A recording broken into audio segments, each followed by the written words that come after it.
Welcome, everyone, to I So Appreciate You, a raw, funny, and uniquely insightful podcast about the issues and opportunities we all face as values-based leaders and humans. I'm Nadege.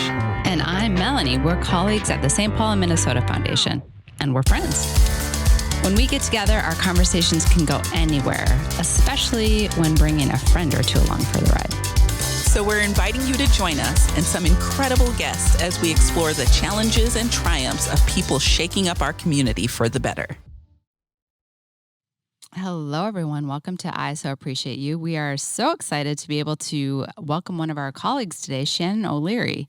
And Nadege, I know we grabbed Eric, Yes. Our president and CEO, for just kind of a impromptu conversation, but this is the first time we're talking in depth with another colleague. Is that right? This is our first official colleague guest. Yes. That's great. So Shannon is our Chief Investment Officer, and we're going to hear a lot from her, but she launched a newsletter, Say It Out Loud, on LinkedIn. I believe it was last year, and she's gotten quite a following.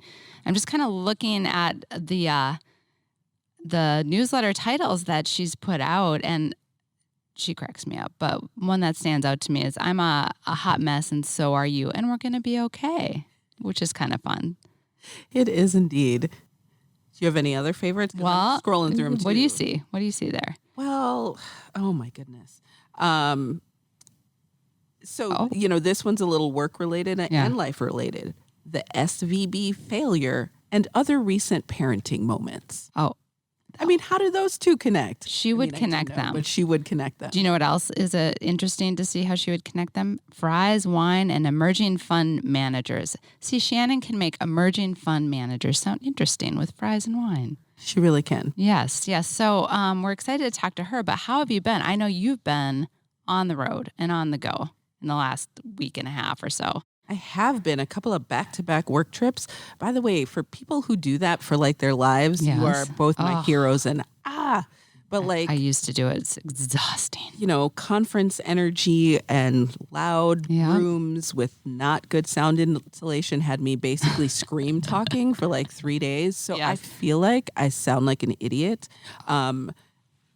Or your voice is a little scratchy. Yeah. See, the thing is, if it sounded like, like that, like if I had like a Viola Davis, Kathleen Turner sort of situation going on, there would be no complaints. All I can hear is like a little bit of weird, throaty, nasally nonsense. That's funny. But, we never hear our own voices in the right light, right? So I'm listening to you. I think you sound great, but I can appreciate that. Do you think Kathleen Turner thinks like her voice is awesome? Oh. Have you ever wondered about that? I'm going to Google this. Right. Or ask people AI. with awesome voices. Like, do you think that they know? Because I've only it's taken me like 3 seasons of this podcast to like tune myself out. So you can listen without.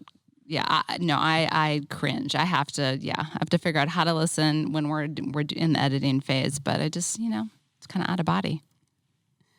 It's what we do, isn't it? It's what we do for our work. So should we just like get Shannon in here and just dive right into this episode? Let's grab her. All right.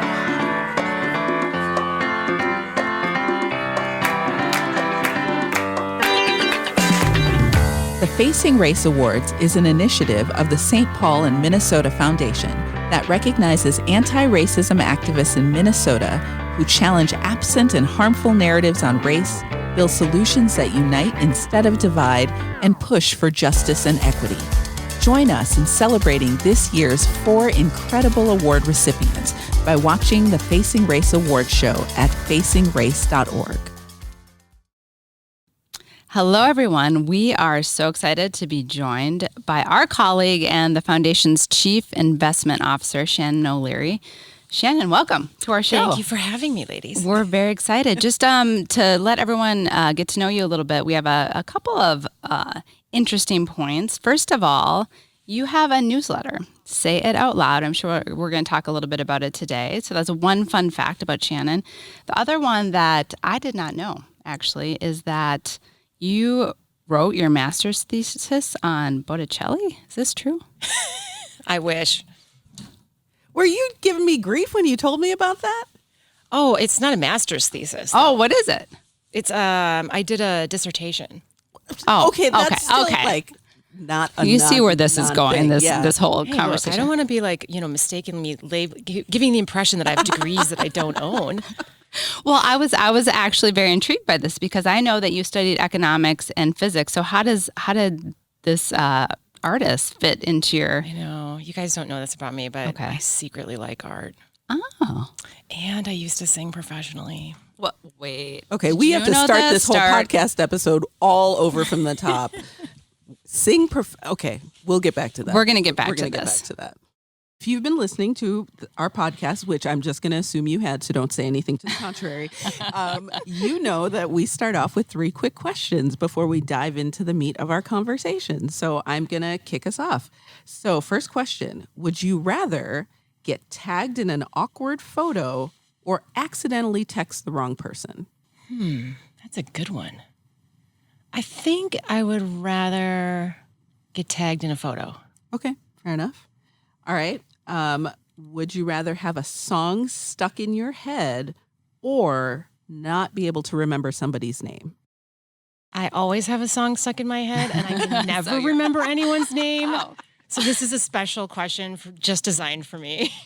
Also for me, it's a little bit of Like torture. if everyone was a number, I would remember the name. But instead, we're using words. Okay, that is so fascinating. You could probably convert names to numbers, and But then I'd be converting all the time. that is true. All right. So, final one. Do you vacation to do lots of things or do you vacation to do nothing? I would love to vacation to do nothing, but I am married to somebody who vacations to do all the things. So you do all the things? So I do all the things. All right. All right. Well, you got to win one of those vacation Yes. battles one of these days. Yes. Yeah, your vacations, when you report back, I'm exhausted. There's a lot of kids involved, a lot of activities. So, that makes That's sense. just how we roll.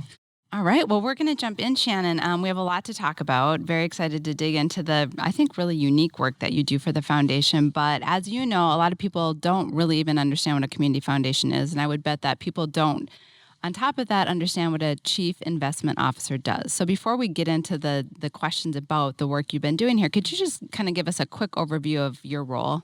Yeah, absolutely. So, I mean, I think the easiest way to talk about kind of what I do is to just think about like a retirement account, right? Yes. So in your retirement account, you get to go into your portal and like you make some selections of the kinds of investments that you want to have in that account.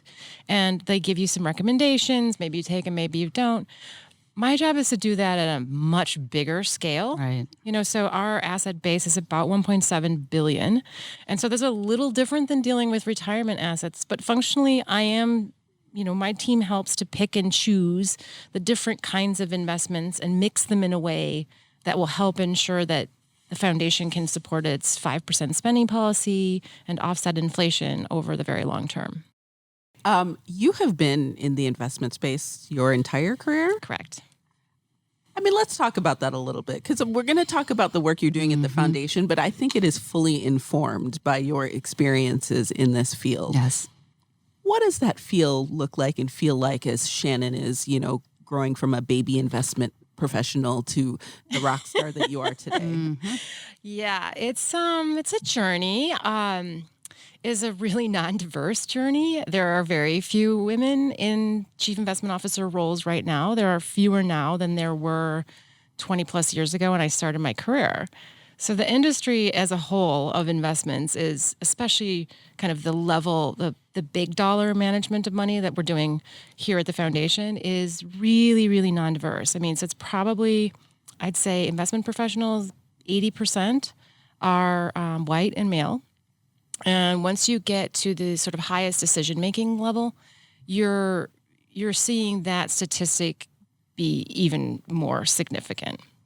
So Shannon, this gets to the meat of why we want to talk to you today, because as we've been talking to all of these innovators in different sectors, one would imagine that in your role, you're just behind a door and you're moving money.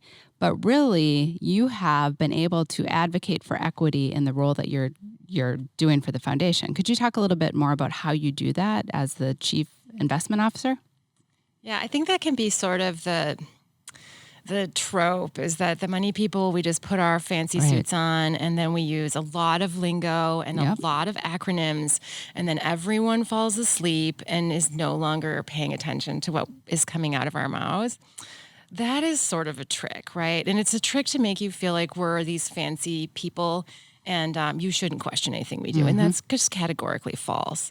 So, when I got here at the foundation, it was really clear to me that, in connecting with the board members and connecting with my executive leadership team peers, there was so much integration of the foundation's kind of mission and vision and work in all of the work that the board and our team leaders were doing, except for investments.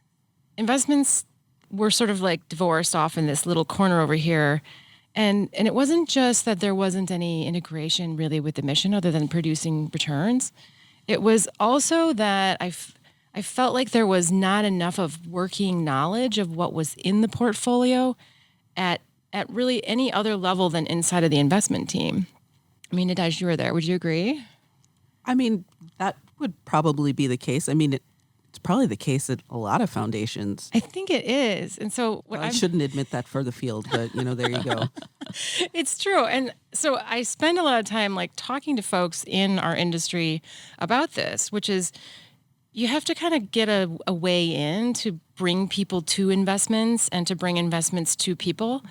We have almost like I'd say a front of the house and back of the house, right? So the front of the house is the grant making, and the board really understands that. And I think it's very easy to understand at the staff, at the foundation level, and at the leadership level.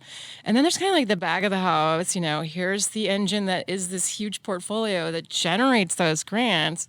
And yet, no one really talks about it and I think, in Minnesota too, there's a little bit of like talking about money is kind of dirty. And so what I like to do is say, okay, what if we're thinking about this in kind of a more holistic way, right? So if we're trying to solve problems with our grant dollars that are going out the door, we should make sure that in the back of the house, in this portfolio, we're not investing millions of dollars into, say, something that's actively causing those conditions or problems that we're trying to solve with our grant dollars. And I think that's a little bit of an aha moment. And I think when I said that to the executive leadership team a couple of years ago, it was really like, oh, well, that makes perfect sense. We certainly shouldn't be canceling out our grant making work.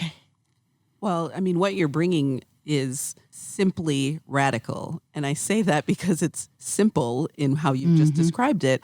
But I mean, I think it's accurate to say it's radical for how we have thought about protecting the corpus and investing those dollars for years and years in philanthropy. Wouldn't you agree? Yeah, I totally agree. But if you actually look at the money, we can do a lot with the money inside this portfolio that helps us to sort of further our mission and our vision, right? It can potentially enhance the way we do our grant making, and it can help inform the work of the entire foundation.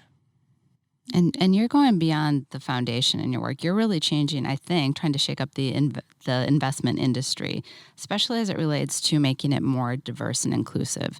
Can you talk specifically about the ways that you're doing that work? Yeah, and I alluded to the lack of diversity. So there's a long way to go here. And I think that it's really important to just sort of like lead with, I come at everything with humor, really. Like I take the work very seriously, but I do not take myself seriously at all. And I think that comes off. And I'm also very interested and curious. And I think the combination of kind of humor and curiosity can solve a lot of problems, or at least allow for conversations to happen in a way that they maybe couldn't happen under other circumstances. So I'll spend time meeting directly with managers in the industry and asking kind of harder questions around why their investment decision-making teams are so non-diverse. And you care about this stuff in a lot of different ways, but functionally these managers who are trying to put up the best returns should care an enormous amount about having diversity on their teams. One of the biggest things we do in asset management is manage risk, right? Where we want to have high returns, but we need the risk level to be managed. one of the most dangerous things in this industry that leads to problems and causes additional risk is the lack of diversity on these teams, leading to groupthink. Mm-hmm. So at a minimum, you want different voices at that table to prevent groupthink, to help manage your own risk. And then what we are also finding is that more diverse decision-making teams, they have better returns. And as the industry is kind of waking up to this data, which candidly didn't exist until the last 5 years because there are so few diverse-led teams in this industry, but the data is very clear that you're going to actually generate better returns if you have differences of opinion and differences of background on those teams. So you are really finding a lot of ways to get this message out. As you said, you're meeting individually with managers, but we did talk about your newsletter, Say It Out Loud, which is another vehicle for you to talk about things in the field. Can you tell us a little bit about the impetus for that newsletter? I can't remember which one of you two is at fault for this, but it's definitely one of the two of you. I'm not on the marketing team, if that's helpful for your memory. Okay, so this happened because I feel like it was Sorry, Mel. I think you came to one of our team meetings, and afterwards, I said you should have a TikTok. You asked one of the team. You asked the team. You're like, is it always like this? Is she always like this? And I think I was like on my high horse about something. It's definitely grandstanding, and something had ticked me off, and I really had a lot of things to say. But yeah, you told me to be on TikTok, and I was not ready to engage with that concept.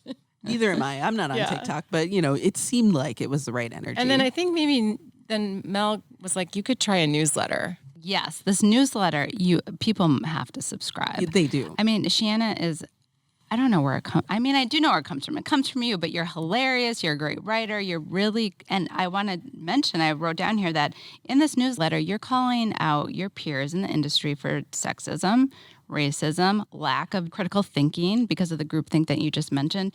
But the thing that I love about your work, Shannon, is you're not just out there screaming at people. You're also giving them tools to figure out how to do it better. And you've done that through your work here with what I understand is you lead our partners. If they're willing to work on becoming more diverse and to change the way that they're working, you're helping partner with them and give them the tools. Could you talk a little bit about that? Sure. I mean, again, we're not going to get anywhere by yelling at people or shaming them. It does not change. Work. You're trying to get us to a place of operating differently.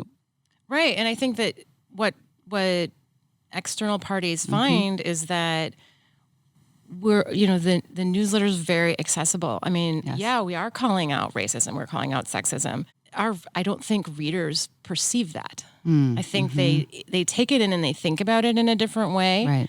And it helps them identify it when it happens in their daily life or when they are perpetrating that kind of behavior. And it's not something then that they're ashamed of. It's creating awareness. Again, it goes back to kind of like the humor and not taking myself very seriously, but being, we go meet with individuals and it's usually me and 9 dudes. Yes. Around a conference table. And am I going to get anywhere by yelling at anyone in that room? No, probably not. Right. And so what I try to do is just create a friendly, sort of safe environment. And, I know there's been a lot of politicization of diversity efforts going on right now from a media standpoint. It's kind of what's in the news. I have never actually had so many inbound requests from outside parties in the industry on, hey, we heard you worked with firm ABC to help them change their promotion process internally for analysts to become managing directors eventually, such that it allowed them to diversify the staff. Can you tell us how you did that? So despite this kind of weird political conversation that's going on, there's so much interest and willingness. And again, it's because these folks are not dummies. Most of them over-index to sort of straight A students. And you can kind of see there them realizing the value of having those diverse voices at the table and like ignoring the political conversation, being like, hey, I want to do this. Can you help me figure this out? Right. So, I'm thinking about how you're showing up in the work that you're doing. And, I wonder if this is just a confluence of things happening at the right time, your values being at the foundation and that alignment, because it seems like being anchored here is a little bit of a lever for you to have that conversation that might have been different if you weren't at the St. Paul, Minnesota Foundation. Oh, I think that's 100% accurate. I mean, seriously, like I've been pretending to be a white guy for my entire career. And it was totally wild to come here. And I was like, why isn't everyone pretending to be a white guy? I don't understand this. That could be a whole other podcast conversation. The former lawyer in me understands exactly what you're talking about. And a newsletter for you, Shannon. Topic right there. Yes. Oh my goodness. Yeah. I feel like if we last too much longer, we could open like 17 more topics, give you like 300 more newsletter ideas, but unfortunately, like we don't get to talk like all day long. But the good thing about you as a guest, Shannon, is we do, just not on microphone. That is true. Yes. Sorry, y'all. Sorry. Yeah. Like right place, right time. Yeah. I mean, I go stand on a stage and like, kind of make a little fun of like some dude who runs some pension fund and owns all kinds of baloney that's actually harming the pensioners that are receiving those dollars. And I think it makes people think about it a little bit of a different way. And I'm like, I don't care. Like I'm at the community foundation. Are you really going to cancel me?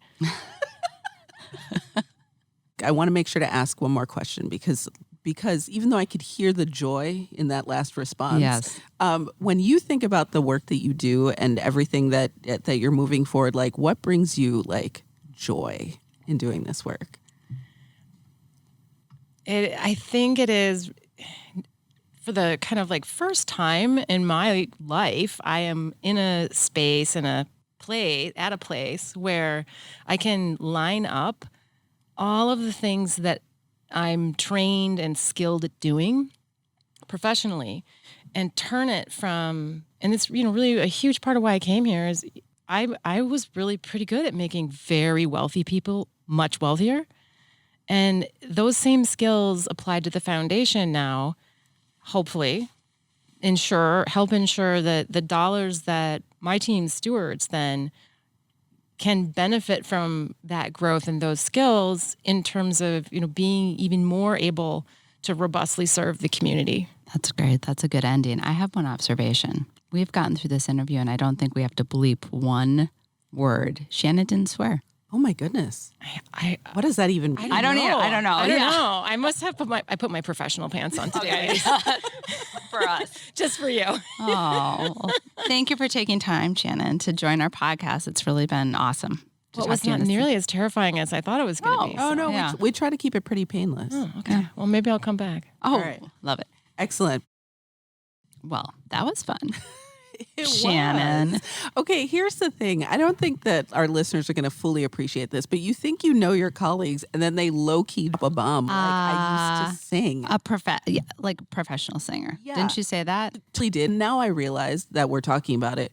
We didn't circle back. So I sort of feel like we got to come back to that at some point. Like we got to do like a bonus episode or some like after hours kind of thing. After hours with Like Shannon. Unfiltered. Yes. I don't even know. The I Say Happy Hour. Oh my goodness. I love that because I so appreciate happy hour. That was cheesy, I know. That was perfect marketing right there.